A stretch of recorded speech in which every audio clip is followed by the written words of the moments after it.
Okay, this is Bill Gibbs again. It is 3 o'clock in the Eastern Time Zone. We are going to get started. I fully expect a few others will be joining us, but I believe that we should start and end on time, and so we will presume that it's best to get started. It is a pleasure to have you join us in what is the inaugural webinar in the CapTech Talks Plugged In series, and by the end of the time that we're together, I'm sure I'll be able to say all of that very nicely.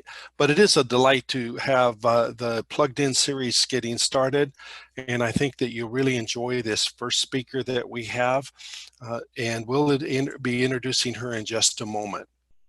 These are webinars that are designed for high school and community college transfer students, but they're actually open to anyone, and we invite you to join us for the future ones. We'll talk more about what we're going to offer a little bit later. This will be the first of 8 sessions that we'll have September, October, and into November. And I think you'll find this very exciting. And again, I'll come back and talk about some of these a little more specifically, especially the one that's going to be later this month. But just to let you know that this is the first of 8 of these that we do. All are being recorded, and so we'll have these available on our website later. This one is being recorded now, just to let everybody know. Now, in a moment, we're going to talk about balancing student and professional life. It'll be presented by Taylor Ownby. Before we do that, however, before I really introduce her, let me just give you a little bit of agenda and also talk just a little bit about Capital and about the sessions. First, we'll start talking about Capital. Then we'll give a few housekeeping points. I'll introduce Taylor to you. She will give her presentation. During the presentation, we will take questions, but also at the end of the presentation, we'll have a more formal period for questions and answers. We'll talk a little bit about the upcoming Plugged In webinars through the fall, and also talk about how to acquire the recording, slides, and a certificate. We won't be offering a certificate for this particular session, but we will be offering a certificate series as part of the Plugged In webinar series. Now, many of you are quite familiar with Capital already, so I'm not going to spend a great deal of time on this, but I wanted to just have a couple of slides to introduce you to the university in case you're not that familiar with it. We're located in Laurel, Maryland, just 15 miles north of Washington, D.C., right in our nation's capital greater area. We're a nonprofit, private accredited university.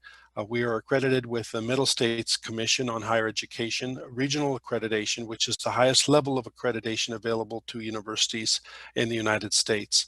We're also authorized by the state of Maryland to offer degrees all the way ranging from associates and bachelor's right up to doctoral degrees. And we have a thriving master's and doctoral program. If once you get past your college education and you want to pursue a graduate degree, this is a great place to go. I do want to mention that we are award-winning and we are STEM focused. You're going to hear all about that today from our presenter. But we're the winner of the prestigious 2020 SC Media Award for the best cybersecurity higher education program in the United States. And we're the only independent college in Maryland that's dedicated to engineering, computer science, information technology, and business. And again, many of these areas are merging together for what Taylor is going to talk about today. I think you'll find this her presentation to be quite interesting. Just a few session pointers. We'll, as I mentioned already, we'll answer questions at any time. Anytime you have a question, go ahead and use the chat to bring it up. That's how we'll convey that. We will not be activating your microphones for this session, but you can chat all you would like. We'll be taking care of that. A link to the recording will be sent to all of the registrants, including those who are not able to join us today, but who did register. And that they'll also be available on our Plugged In Webinars webpage. We encourage you to let me know how you do. My email will be included in the follow-up session that I sent to you, and I would encourage you to let us know how we did. The session should last a little bit less than 60 minutes. Okay, now let me move on and get to the introduction. Our presenter today is Taylor Ownby, and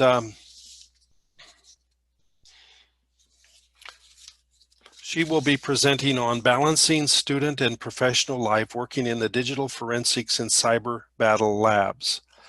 Taylor's a junior at Capital Technology University, majoring in cyber and information security. She also currently works multiple positions at the university, including within the cyber battle lab and the digital forensics lab, where she is the student lead. Taylor has also earned an Associate of Arts from Ames Community College. She moved to Maryland from Northern Colorado and has been using her experience in visual arts and professional ghostwriting to bring a fresh creative perspective to the field of cybersecurity. And I love this about her. When not reviewing chunks of data or attacking virtual machines, Taylor can often be found playing either tabletop or board games or a variety of PC and Nintendo games. With that, I give control to Taylor. I'm going to stop my own screen sharing so that she can share her screen. There you go, Taylor. All right, so hello everyone who just signed in. I'm just gonna start a little bit of presentation about going a little bit more in depth about what I do on campus, because just saying work in the Cyber Battle Lab, that can mean so many different things. The Cyber Battle Lab at CapTech, it serves the function of having cybersecurity students and also anyone who is interested in being able to professionally work on projects that they have either for school assignments or just things they want to do, and also practice for cybersecurity competitions, which there are so many of. I work with the school's competitive cyber team called Signal 9, where you can do competitions such as capture the flags, even large ones, CCDC, which is pretty much a gamified version of studying, practicing cybersecurity, which is incredibly fun. And if you do pursue the field, even if you don't pursue the field, I highly recommend. And then the digital forensics lab is something that I am currently the lead of and setting up. And what digital forensics really is it's taking devices that are either seize the crime scene, have data that are lost, and being able to recover data from it, even if it is deleted or corrupted or anything. So pretty much for a forensics lab, you can get a device, such as a phone or a computer, brought in, and it can either be taken apart from the inside out to get data, or it can be, or a copy of it can be made and the data can be analyzed on a computer. And how that works, which I will share with you now. I did just a quick forensic analysis of my secondary computer, just to show you how the forensics operation would sort of work. And so the first thing that you do in the forensic process is that you create an image. And what this is, it's pretty much an exact copy of the device that you're working on. So with an image, I can go around, I can move stuff, I can delete stuff, and it's fine because the original device will not be impacted in any way. This is good for in an official investigation. You want to make sure that evidence isn't tampered with, or someone just doesn't want their phone that you're working on to be messed with. Image is a great way to go. So as you can see on the computer, this is an Ftk Imager, which is a digital forensic software that's available publicly. This is the C drive of my computer, where all of my main programs and functions are. So you can go a bit more in depth, and then here you can see all of the different files and folders that exist on my computer. You can go through different program files, stuff that I've downloaded, pretty much everything on that front that you can find. And to show you a little bit of how in depth you can go, here is the downloads folder, and here you can see images, text files, and at the bottom there's a preview of a piece of sample code that I wrote. And also in the downloads file, you can see things that used to be in the downloads folder and were previously deleted, such as duplicates of images where I deleted one of those, and even other programs and stuff. And this is not even all of it that you can find. So finding stuff in the downloads folder, that's cool, whatever. But where you can have more fun is finding personal information based on the programs that exist in there. So I have Spotify installed on my computer as an application as opposed to the web browser. So you can see the data and also things that I've downloaded. So if you want to see what music I listen to, you can find it in there.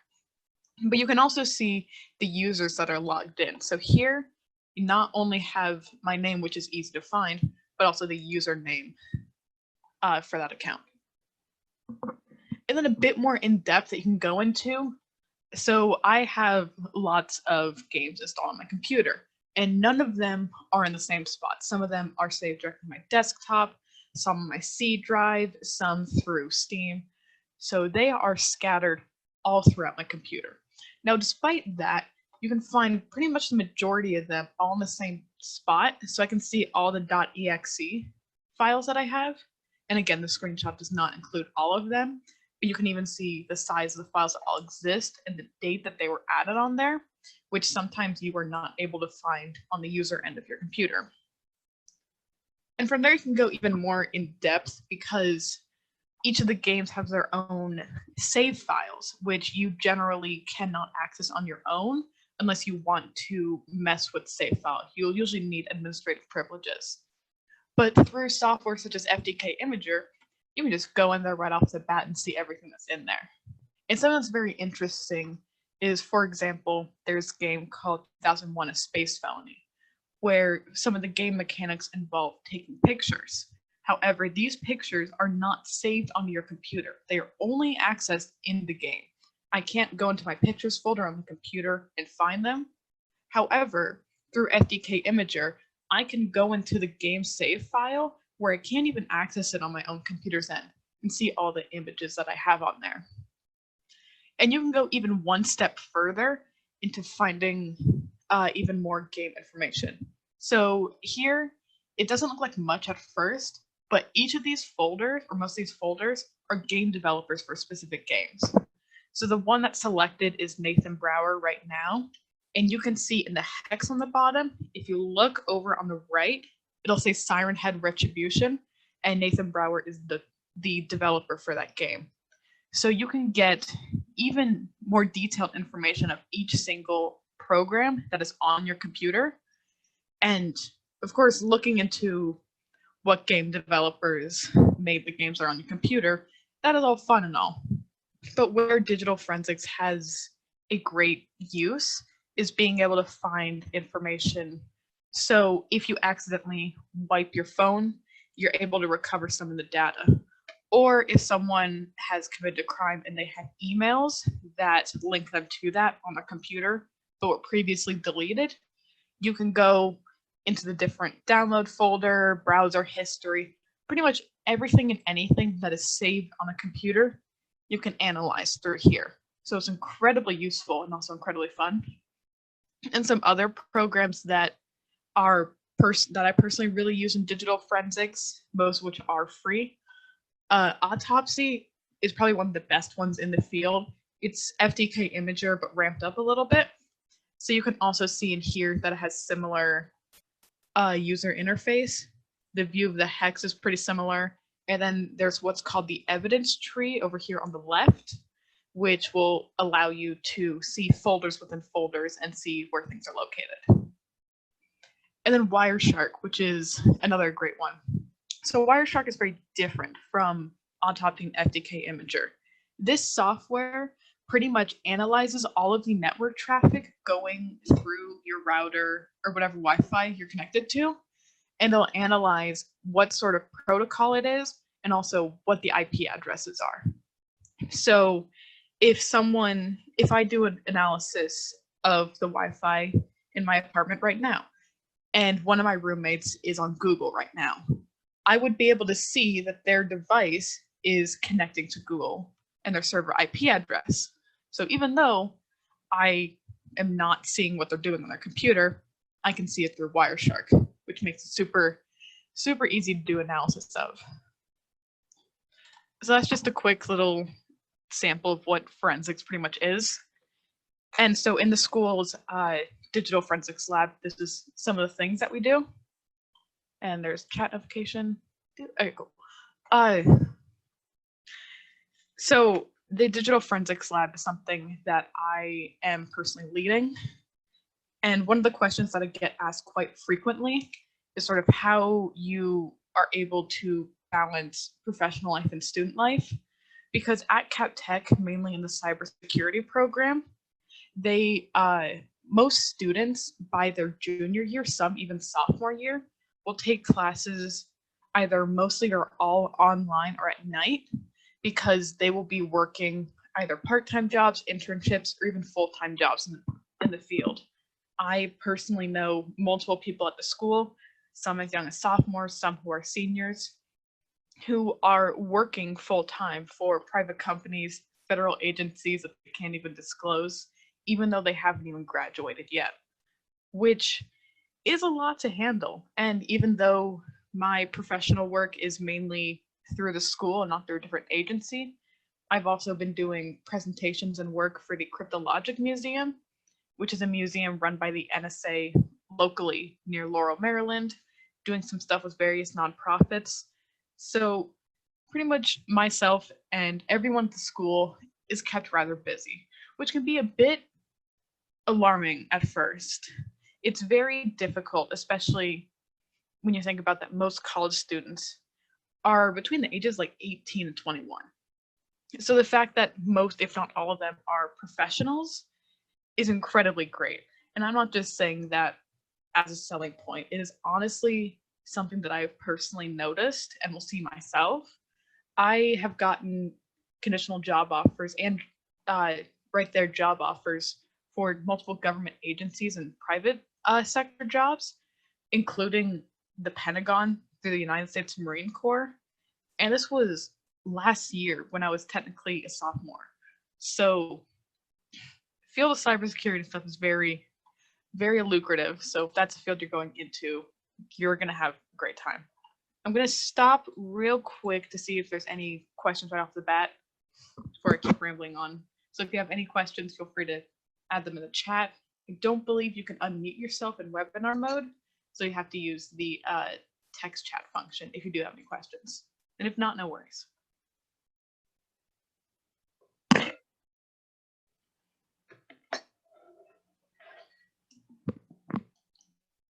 Okay, since no questions popped in, I'll keep going. However, if you do, feel free to send them at any time. You can interrupt me at any point you want. So a little bit more about what CapTech has to offer, because one of the things that I notice a lot is that when schools advertise who they are and what they do, it's always better to get the student experience, because the school can take pictures of what they do as much as they want, but if they don't get the actual student experience, then it's almost false advertising. So CapTech is honestly pretty honest about how the school experience actually is. CapTech is an incredibly small school, mind you. So I don't have the exact number of how many students there are. There might be some admin right now who can give you that number, but incredibly, incredibly small. There's no sports, no sororities, but even though there is none of that available, it's almost not needed. The school is this really weird but really awesome academic and social bubble. Everyone there is super passionate about what they're studying.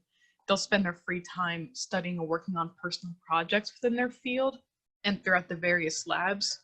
We have the cyber lab, which I mentioned, and also the fusion lab, and then a lab for aeronautical engineering, which is not personally my field, but I know people who work in it, and it sounds way cool and too far out of my league. But the school, it allows people to pursue what sort of academic and personal goals that they have, and also pursue it in a way that's super efficient but also fun. Because pretty much every student at the school either currently works a federal position or has had their eyes on one for a while.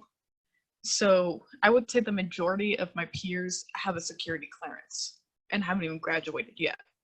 So they're not going to be going out and doing anything dumb that could potentially get them arrested or in trouble, because they have a federal job. They have a clearance they want to keep, which means that even though there aren't any like frat houses, there are ways that people have fun on campus, but it's still invigorating academically. We have a Rocketry Club where people who make bottle rockets and similar things.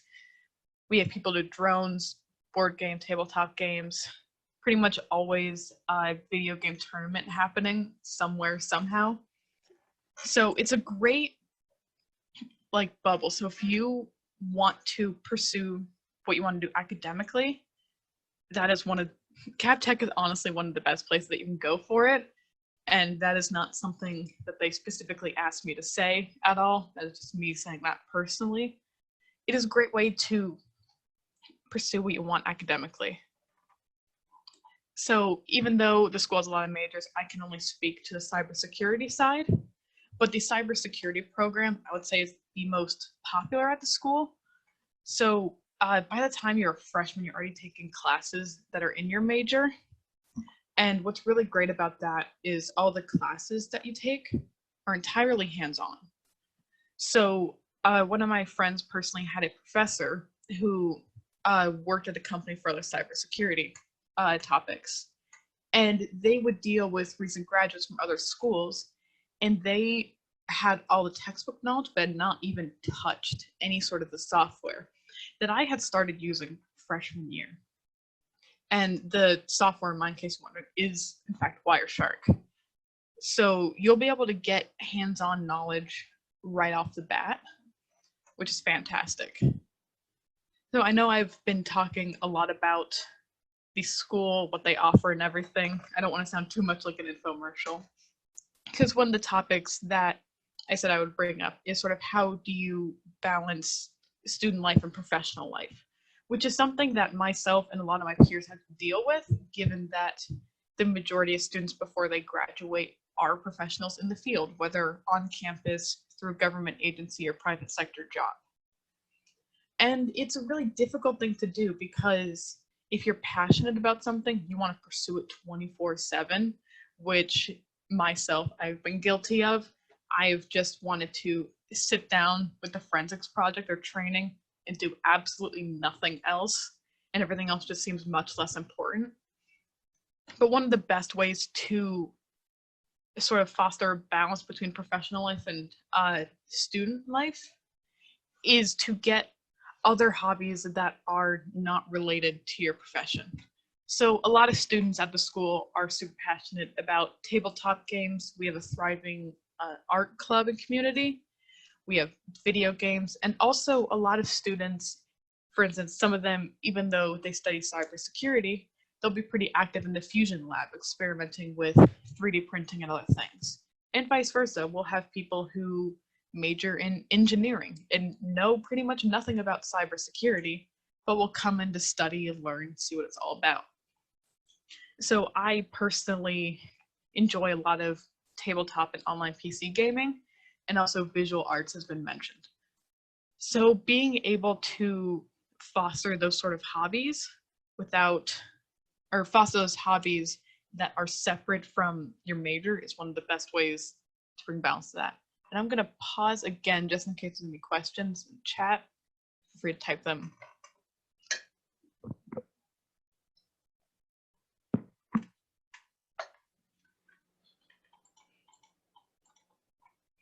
Oh, cool. Not seeing too many questions, so that is fine by me. So feel free, if you have any questions, ask them in chat. If not, I'll keep going, because I do want to bounce back to some of the cyber competitions that we do, because these are always the fun ones everyone's interested in. So our school's competitive team is called Signal 9, and what they do is that they will compete in cybersecurity competitions. What these mean is that one of the main ones is Capture the Flag, where it acts as sort of Jeopardy board style, where it will be cybersecurity-based challenges in a variety of different topics. Some of them will involve steganography, which is how you hide pieces of data in either images, music files, whatever it is. There's also networking, so getting a log, one made on the software such as Wireshark, finding any abnormalities in it, and even one such as malware reverse engineering. And some CTFs will even have the opportunity to hack into a specific website that they have made. So these CTFs and other cyber competitions, pretty much every single company in the area and government agencies have hosted a cyber competition recently. And these are a great way to practice doing cybersecurity skills, because a lot of the field, a lot of people in cybersecurity just find their one niche and then roll with it. Some people really enjoy networking, connecting routers and switches, and doing that in a secure manner. I personally enjoy digital forensics, steganography, all that stuff. So you find your niche and roll with it, and all these competitions will have a variety of different categories. So you can stick with the niche that you have and just stick with that entirely. Because in cybersecurity, since it is such a wide field, it's pretty much a position for everything. And do question in the chat, how do you discover cybersecurity and how did you decide to major in it? So I personally discovered cybersecurity, or I first discovered computer science around sophomore year of high school. So, which is a bit late in the game in comparison to some people. There's some people in here that seem like they were born with a computer and know how to use it. I personally, all throughout school, studying art, studying English, that's what I was good at, that's what I liked. I found computer science, honestly, just trying to find something to do. I was bored, so I joined the local Girls Who Code branch. And then through there, I was bouncing around at other computer science topics, seeing what I was interested in. And cybersecurity is this really interesting niche to where some of the field is incredibly technical, math heavy, very engineering, and some of it is more social, involving social engineering, open source intelligence. And it's a great field because a lot of tech jobs, you'll just sit down at a desk, do what you do, go home at the end of the day. But with cybersecurity, you can kind of get that satisfaction at the end of the day that you are helping someone and that you can go home at the end of the day and realize that you've personally helped a person make a difference, whether it's you are protecting the company that holds people's bank information and that if that got out, they would lose their life savings and be a victim of identity theft, which follows you for your entire life. Or you can help someone personally who has been a crime or a victim of a cyber crime, and then they are able to rest easy knowing that their data is protected and that their picture, their information, whatever it is, isn't being spread throughout the internet. So it's a really fulfilling field where you can help people without having to be like working for the FBI as an agent running around. Because I am not the type of person who runs. I enjoy computers. And even though I don't exactly have the physical prowess of a secret agent, I can still help people just as much on a different forefront. Because cybersecurity and cybercrime is going up in popularity. It is something that is becoming more and more common because everything you do is involved with technology. And I got a question in the Q&A from anonymous user. What CTS have you attended? So the better question is, what CTS have I not attended? As for CTS specifically, there is a company called Parsons, which has a really good beginner-friendly CTF. They are pretty close to CapTech. I believe they're only around like 30 minutes out. That is one of my favorite ones that I've attended because I attended my first CTF, I believe around 2 months after starting at CapTech. So I knew absolutely nothing. And pretty much every other member on my team, they knew some things, but they definitely were not masters. So we went into it pretty much blind. Performed decently, but we came away with a learning experience, and also that is one of the first places where I discovered steganography and how I found that little niche in cybersecurity that I'm super passionate about. So that's my favorite ones for CTFs. One of the recent competitions that we have done that isn't necessarily a CTF is called CCDC. Now this one is a bit different because this one was done online, but typically how this would work is if you make it into the national finals, like across the entire country, you work as a blue team, which means you are defending a system, and then they will have professional red team hackers trying to get into your system. And your goal is to pretty much protect your system and keep it up and running as much as possible and as long as possible. And the hackers at CCDC, they will do pretty much the wildest things. There was one instance that I remember, not one that I competed at, but one that I remember, where the red team had a kid with a backpack and it had an RFID scanner because you needed a little key fob or card to get into the competition area. The girl would just walk around the blue team area. No one really thought anything of it. And then after all of the RFID key fobs were scanned, they wouldn't work anymore. So all of the team leaders eventually left the competition area to do what they need to do and weren't able to come back. So pretty much a big chunk of the blue team members were just left at the competition field. So they'll do some pretty wild things, some of which don't even involve a computer. A lot of social engineering, open source intelligence. That's CCDC is one of the biggest cyber competitions in the area and also I believe in the country. So that is one that if you get into cybersecurity, definitely one you at least want to qualify for. It's also just a fun experience and also great for learning it. And then I got another anonymous question.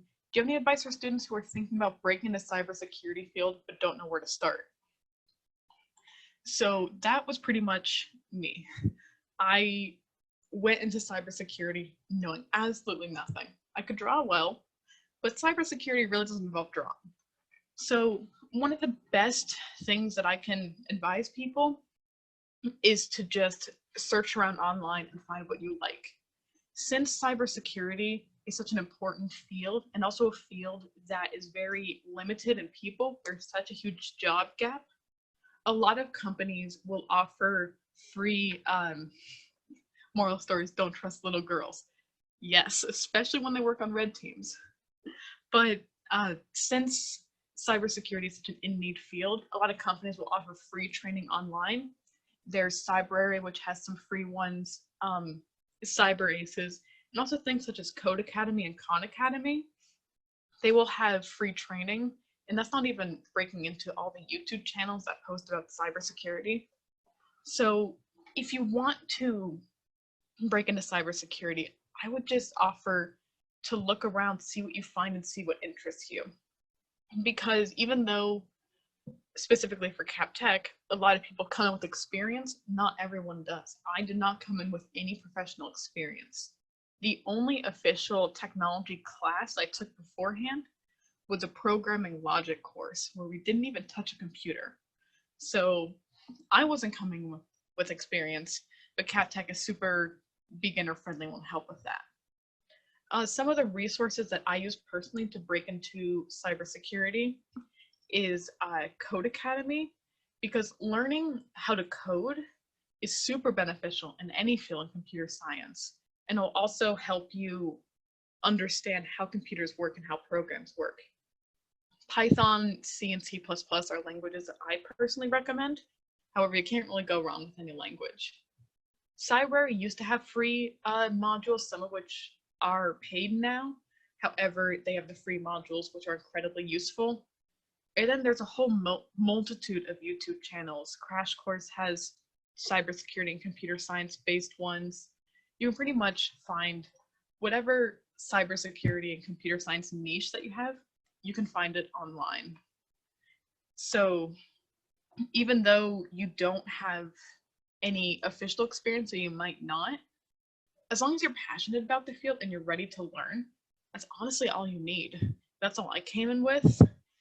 And even though it felt like I was behind at some moments, I was able to pick up where I had left off with self-teaching and evolve from there. So yeah, I'll pause for another second in case there's any more questions. You can ask either in the Q&A or in text chat. I'll see it either way.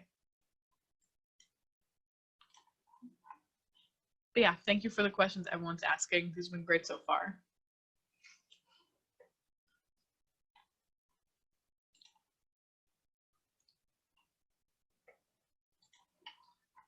Okay, not seeing any questions right now. That's cool.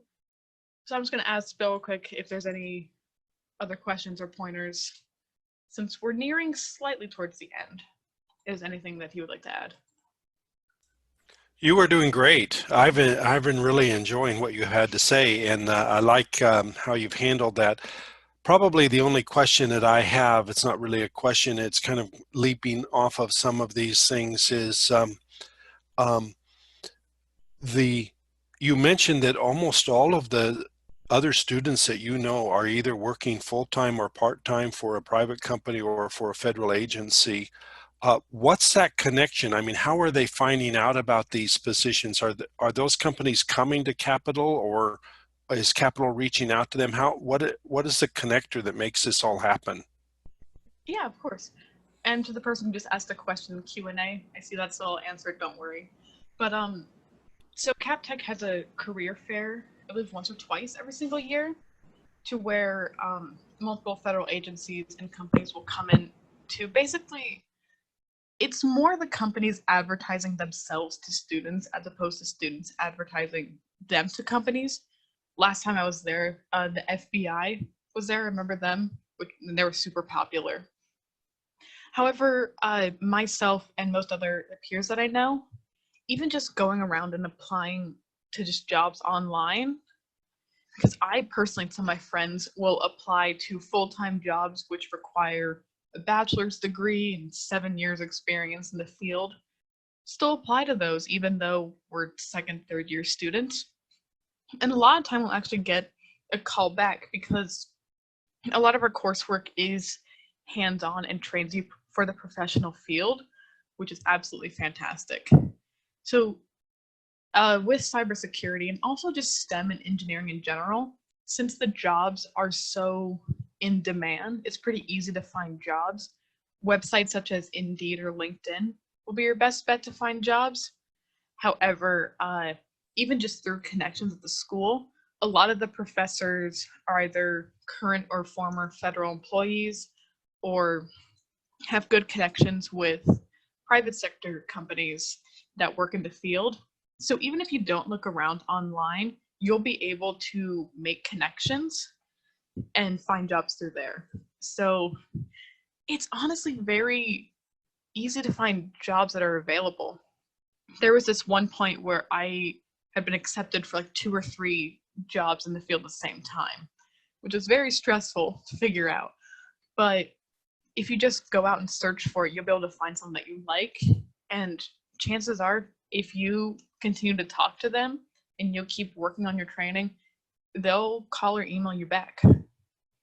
And then the anonymous question, the Q&A, have you faced any challenges in your cybersecurity classes? If so, how have you dealt with them? And have your professors helped you? So yeah, I would honestly say the cybersecurity class that I struggled with the most was the Introductory Cybersecurity course, which I took first semester freshman year. And I would say this one, looking back, was not the most difficult course that I've taken. However, this was the first cybersecurity course that I had ever taken. I was coming in with no experience, and it seemed like everyone else was a genius in the field except me. So luckily, the professors at the school, since it's such a small school and the class sizes are very small, I believe the largest class I've had for cybersecurity is around 12 students, maybe 15. So the professors know you personally. So they will be able to help you personally, and they'll see if you're struggling, if you're not doing well in a certain lab or assignment, and they'll come to you, which is a great advantage as opposed to larger schools to where you just sort of get blend in with the crowd, get sort of lost. So the professor is super helpful. But one of the best things that I was able to do is utilize the lab that they have, because personally I would go to the cyber lab. So they have managers that are there who help you with assignments, and also other students who are there to help you through things. Because I've helped students not as a lab manager, but just as someone else who's taken the course before and understand how a lab can be confusing or how an assignment can be worded weird.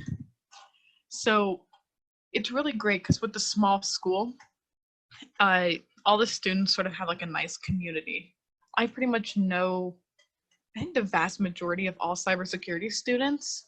So I'm able to go up to any of them, talk to them, even just as friends, and also get help from them and also offer help to them. However, once you get the ball rolling and you sort of figure out how cybersecurity works, how the classes work, and also how you personally work on labs and how you can go to cyber lab for help, it gets much easier for there. The Intro to Cybersecurity course is not the hardest course that I've taken. I am taking some pretty complicated courses right now, but just learning how you work and how the field is, there is a learning curve to the field, especially because cybersecurity is such a vast field. It almost feels like there's too much to cover and you'll never be able to get to any of it. But once you get over that learning curve and you find what you're interested in, what you love, it gets so much easier from there. It's smooth sailing. And then, got a question. How do you feel as a woman in cybersecurity? Do you face any discrimination challenges by being female? Yeah, this is a question that I always get because I totally understand. In most of my classes, I am either the only female student or one of two female students. So definitely in the minority pretty much at all times.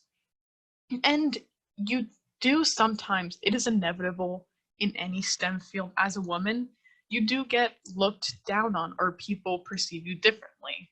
Any mistakes that you made pretty much reflect on all women in cybersecurity as opposed to just yourself. So it does get frustrating, and there is a bit of backlash and discrimination that you do get purely on the basis of gender. However, I would say that pretty much as a society as a whole, it is getting so much better. I've done multiple talks throughout the school and through the museum to specifically all-female coding groups or cybersecurity groups. So there is this great new wave of female students being brought into the field, which will help balance it out. Because having diversity in thought in any field is super beneficial. Because if you get people from all walks of life, they'll be able to bring in new information. Because cybersecurity, which not a lot of people think about, is a creative field. I would say it is more creative than the STEM.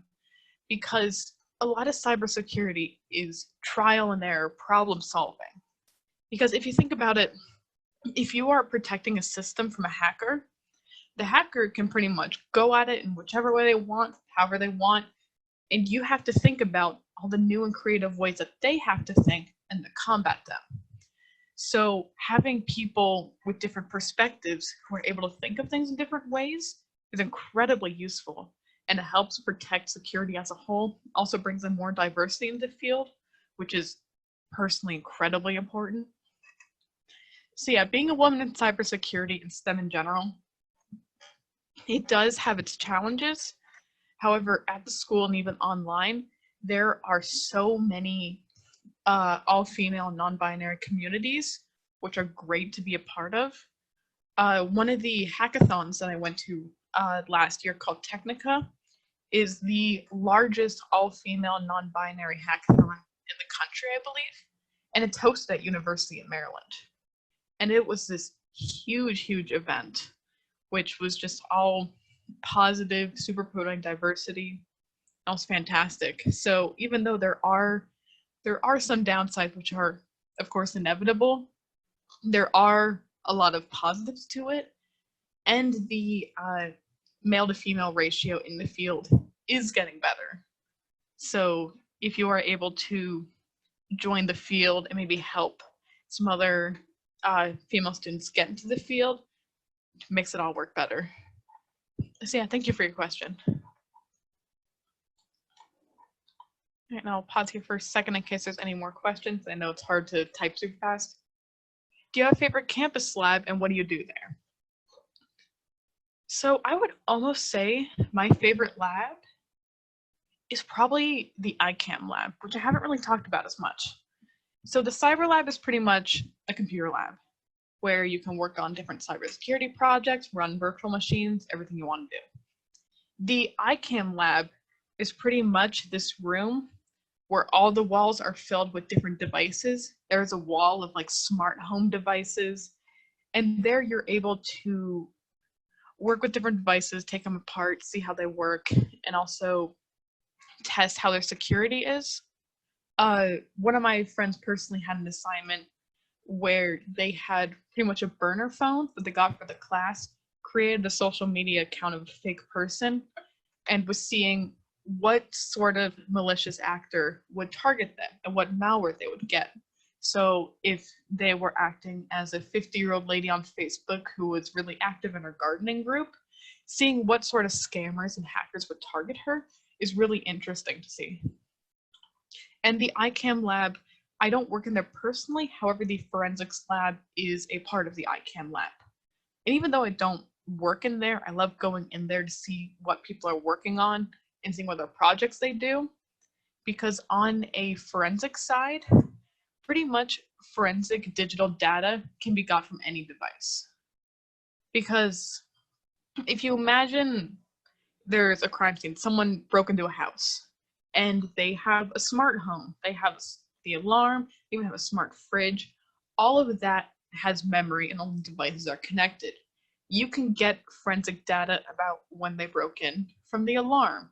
You can see if they have any security cameras, and usually the alarms, they'll send an alert to your phone, and you can pretty much track everyone's actions and what happens all throughout digital data. You don't even need to go to the house that was broken in to get all the evidence and see what happened there. So yeah, being able to work with other devices, especially ones that you might not even think of, is incredibly useful. So yeah, if you do attend CapTech or even tour it, definitely check out the iCam lab. Definitely one of my favorites by far. I'll pause again for a second just in case anyone else has any more questions. Yeah, thank you guys so much for questions. It's been great so far. Hey, Taylor, this is Bill. Let's see if we have another question or two, and then we'll go ahead and move toward the conclusion of the session today. This has been fantastic, though. I've really enjoyed it. All right, sounds good. I'll save some time for 1 or 2 questions depending on length. So if you got any, feel free to ask them. And if not, I always do this for all my presentations, I will put in my email. So if you want to reach out about cybersecurity, admissions, pretty much anything that you want to know about the school or the field, I am always open. I check my email constantly. So if you don't want to ask anything right now, feel free to shoot me an email anytime.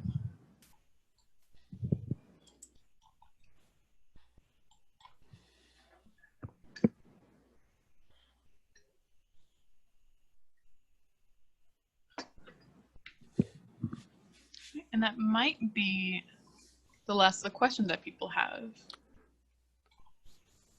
Okay, well, I will go ahead and take back over control here, and we'll finish out. This has been wonderful. I have really enjoyed it, and I want to just say to all of those who were asking questions either in the chat or in the Q&A, those were wonderful questions, very thoughtful questions, so I appreciate those answers. I've learned a lot myself.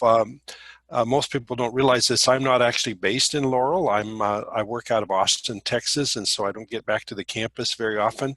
But I do know from being there that the students love being there, and it's a really neat experience for them. And certainly Taylor has substantiated that statement. Now, what I'm going to do is share my screen again.